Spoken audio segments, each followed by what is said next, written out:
Welcome to In Touch. I'm Officer Don with Fayette Commonwealth's Attorney Ray Larson. What you got for us, Ray? Well, I got a lot of stuff and a lot of hits and misses, and some of it is just interesting stuff. One of the things I want to talk about is I want your thoughts on are these body cameras that people are wanting the police to wear. But before that, here's a couple of things. You know how the Washington Redskins are catching a lot of heat for their team name, the Redskins nickname? Did you know that they're not by any means the only team in America with Native American nickname? So what they have is, let's see, 2,129 teams in America, high school and so forth, have Native American names, including the Savages, the Squaws. How'd you like to play on a football team called the Squaws? That doesn't get it. I'm not sure about that.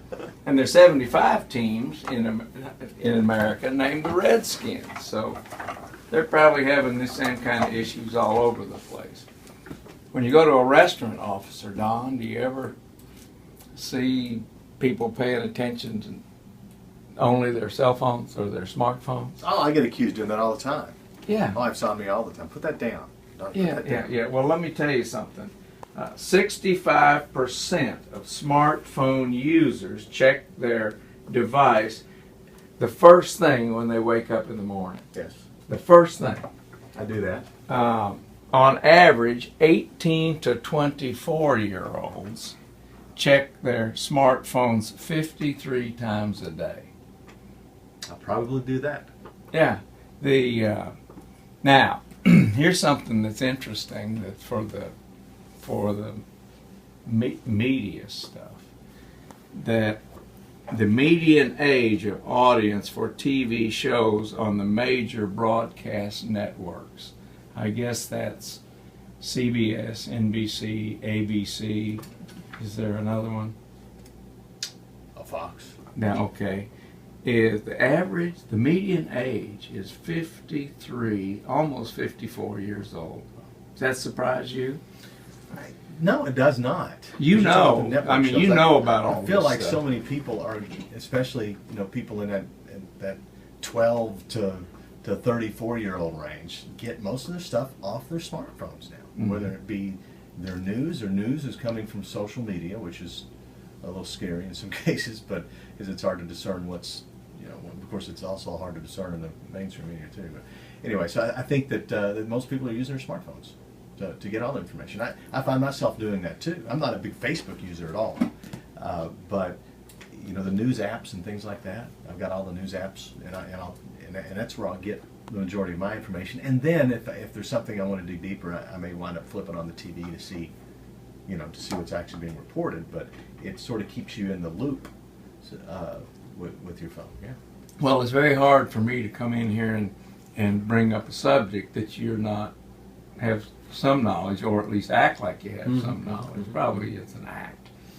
I know it is for me. One other thing, whatever happened to the home-cooked meals? My dinner, household, or just period? I'll tell you, because it's interesting. My wife and I she took great pride in, when my son was living with us, that it was very rare that we did not sit down at dinner, around the dinner table, and have dinner. And that's getting, now since he's moved out, we do a lot more going out to eat and cooking on the weekends for the week. Yeah. That kind of stuff. And but here's what it says. Researchers, this is not crime fighting. Mm-hmm. This is crime prevention. I got you. Yeah. Researchers in North Carolina interviewed 150 families, and they found that many working mothers struggle to find time and money to shop and cook healthy meals after an 8 to 10 hour workday. And if they didn't, their guilt feelings just overcame them. The other thing, though, we've got a family of 3 people. We don't have a big family. If you want to sit down and cook like some of the meals that you buy at Malone's or Carrabba's, one of those places, it is almost as expensive for us to cook that meal as it is to because we'll eat off that same meal for a couple of days. We'll get dinner off that, lunch the next day. So you do the numbers, and you're not. Well, the china, the china that you use is less expensive. It's sort of what you call styrofoam. And I just think people have just accepted that as a part of our culture. It's just changed. the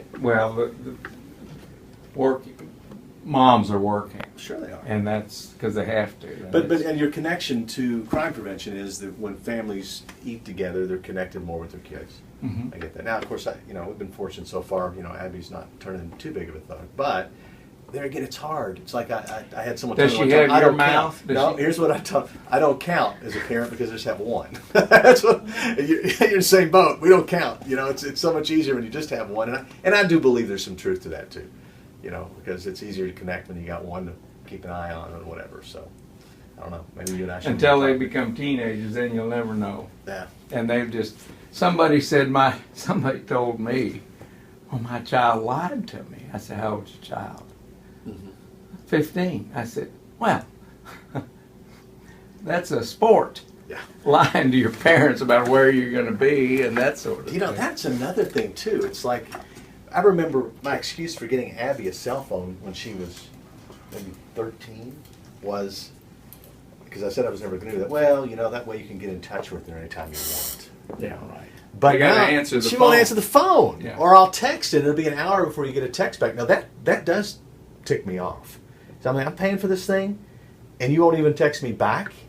Unless you want. So that is a fight that we have from time to time, and it's caused her to lose her phone a couple of times. But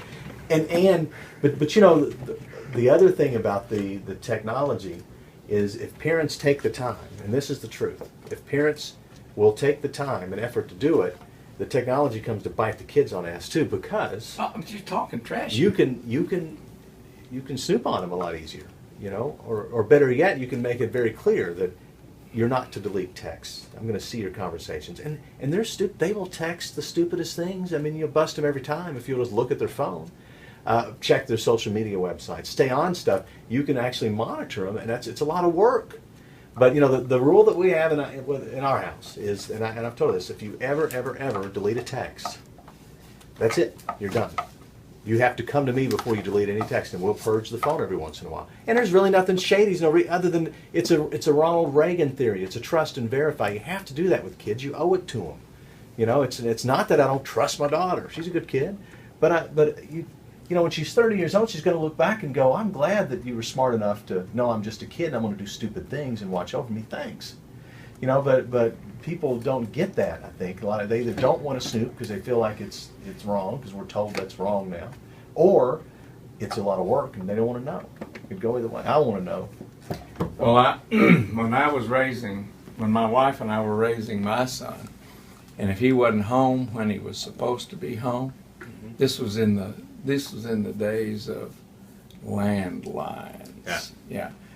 Well, I knew the phone numbers of all of his friends, and if he wasn't home at, say, midnight, Start calling. at 12:30, I started calling everyone, and you could hear him. Somebody say, "David, it's your dad," and then he'd hear some garbled thing, and he'd say, "Well, he's not here." I said, "Right. Well, when you see him again after you get off the phone here, tell him to get home." Yeah. So it was. Yeah, I'm sure he hated me. There's no question about that. But the whole point is disconnect between parents and kids starts at the dinner table. We've heard that theory.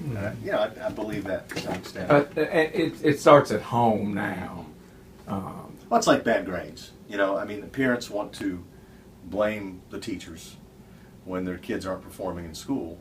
And if you talk to the teachers, and if you talk to a teacher, if you know one personally, and they're honest with you, it's like, look, what do you want me to do? While they're here, I'll make sure that they do what they're supposed to do. I can't do that when I send them home. That, you know, the parent needs to be involved. Don't just get mad at me when they fail something. When But they're boy, not the doing teachers it. catch it. If a kid makes a bad grade, you know, the teachers have to explain to each individual why my kid is failing, and you're not allowed to tell them what you really think. You know, your kid's failing because this is the first time I've heard from you. You know, now that it looks like they're going to be held back, and that's or then when there's a discipline problem. So it's all about connecting with the kids. But like I said, you and I just have one, so we really don't have any credibility. We don't count. That's right. What about these body cameras that we're hearing so much about that a lot of people are saying police need to wear? What do you think? Well, I think a lot of things about it. Number one, they're not very practical, because what happens if you're expected to wear a body camera and that stuff doesn't always work. When it doesn't work for whatever reason, you're held accountable for it. It becomes shady and fishy. That's one issue. That's one of the biggest issues. Cops have got enough to think about without being video producers, you know, and that's the biggest. It's a distraction. You know, there's the other issue is, you know, you reach a point. I don't know what we're doing to our police officers, but we're basically, you know, we're just basically telling them we don't trust you. We're going to watch over you every second. How would you feel whatever you're doing for a living if the boss had a body camera on you every minute, see everything you're doing? Would that is that a positive atmosphere? Are you going to be a better employee if you're treated that way? I mean, this is just reality. The expense is the other issue with these cameras, and then video, I'm sorry, doesn't always tell the story. You know, half the time you'll get a third of the shot, and then that's what you wind up with. And that's what, and that's one of the bigger fears too with police agencies overall is we know what happens when they do a public records request, when the media does a public records request, and they get something like this. Are they going to show the whole 10 minutes prior to the incident and the 5 minutes afterward? Are they going to pick the most grandiose piece, that 5 seconds, to make whatever point it's going to be, and it gets played over and over and over again? It doesn't tell the whole story 99% of the time. So just a lot of reasons for it other than we don't want to be watched because you can't trust us. It's just complicated. So I think. Well, we're in a pendulum swing era where police are being questioned more these days. I'll tell you something that that's happening more and more with police. They're being shot at. Sure they are.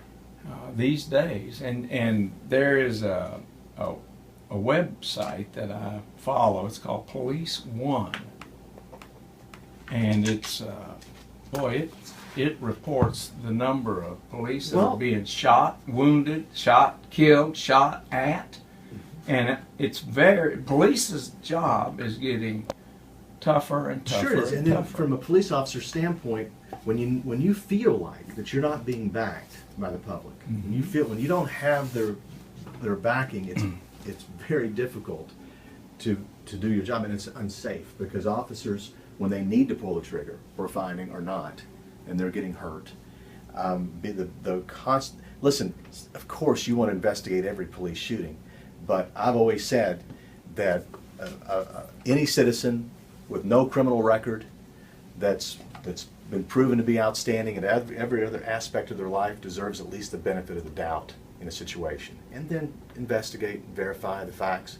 But to automatically go in and make the assumption that the cop is crooked or wrong, or that a cop goes out on a shift and wanted to shoot somebody, that's crazy. It's insulting, and I don't believe most people feel that way. But we're hearing from the loud voices of the minority of individuals that the anti-police, yes, anti-punishment people squad. have to stand up, and they're going to have to put their money where their mouth is and say, we do back our police officers. Get off their back. Let them do their job. When one's wrong, he's wrong, but most of them aren't. I mean, most, like 99.9%. And quit giving me that, well, I believe most are okay, but there's that 1%. Just whatever. You know, just support the police and be done with it. That's what I think. Okay. We'll see you next week on In Touch.